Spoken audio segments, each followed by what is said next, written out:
Hi guys, and welcome back to the channel. Today we've got the new SEIKO SPB 315, and this is part of their total range of watches. But this one, I feel the proportions are absolutely spot on. They really have got the proportions kind of really nailed it, I think, with this one. Now, before I get into the review too much, I've got to say a big thank you to Ryan and the team over at Francis Gaye for allowing me to review this watch. They've got such a large selection of SEIKO watches, not only standard SEIKO, but we're also talking Grand SEIKO, King SEIKO. They've got a real massive range of their watches in. So if you're in the area of the Midlands in the UK, feel free to pop along. If not, give them a call. I dare say we'll sort you out a good deal and get the watch out to you. Now, dimensions of this watch: it's a 41mm case, it's only a fraction over 12mm thick, and it's got a lug-to-lug of 47mm and a bracelet size of 20mm. Now that to me puts this in a real sweet spot for kind of size wise, because it's so well proportioned for this watch. Let's have a zoom in on that dial, have a little bit of a closer look at it. Now it does look the part. We've got this gilt in kind of on the hands, this kind of gold look to it. And normally I'm not always that keen on that, but on this one, I think it really does look the part. I love the polishedness of the hands, and they are full of lume. As you may expect, this watch is a SEIKO, and the lume is spot on. It really does look nice. I love the way on the second hand you have that little red tip, and it just puts that tiny bit of colour in there, but really does help kind of with the dial, I find. The actual dial colour is like a satinised black, and it looks the part. And I love the gold writing, you know, to match the hands. I think it really does work well. Even, down to the applied hour markers having the gold colour around them. I think it really does look the part.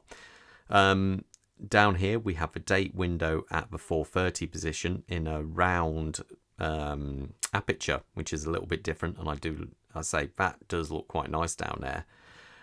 Coming out from the watch, we have a ever so slightly domed sapphire crystal, and it has got AR coating, but only on the inside, so it does pick up more reflection than I'd like it to, maybe, but it does, you know, it does stop the majority of it. Now we do have this very nice crystal. We have, the bezel. I believe it's an aluminium bezel. The actual clicks, let's have a try. Feels nice. A little bit of back play, but not much.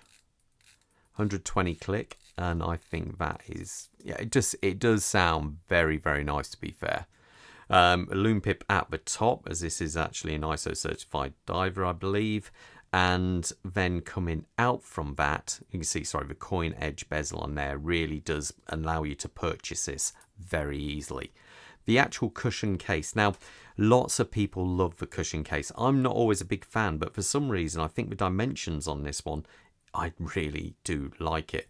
I love the brushwork they've done there. I like the way they've just knocked the tiniest of edges off here. You've got this really sharp, defined break on here with the drilled out lugs. And coming round, we've got the screw down crown. Let's just check. After all, this is a 200-meter diver. There you go, it pops out. And there you go there. Now, as we look around the back of the watch, there's no display back on this. You just have the standard logo there. But I personally like to be able to see movement. Not everyone does. Below this is I think it's the 6R35 with 70 hours of power reserve, and I think it's about 24 joules.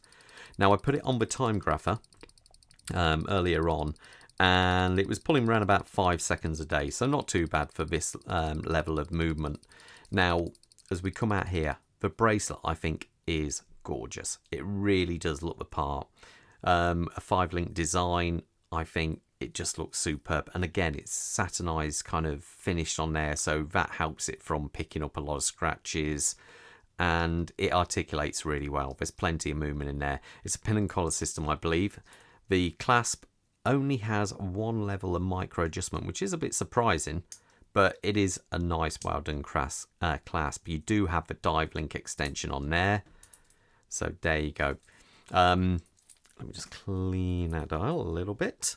So I really do think it does look quite nice. I'll show you on my wrist. Just have a look. Zoom out there. Quick one. Bob's still wearing his U50 from Zin. I'm wearing a Panerai 177 at the moment, which I've had for absolute years. Let's put this on. Now, this hasn't been sized for me, as you can tell, but you can see there you do have quite a bit of movement on that bracelet, so you can come out, even if you have a larger wrist, you can really wear this watch. Let's just move this round, and there you go.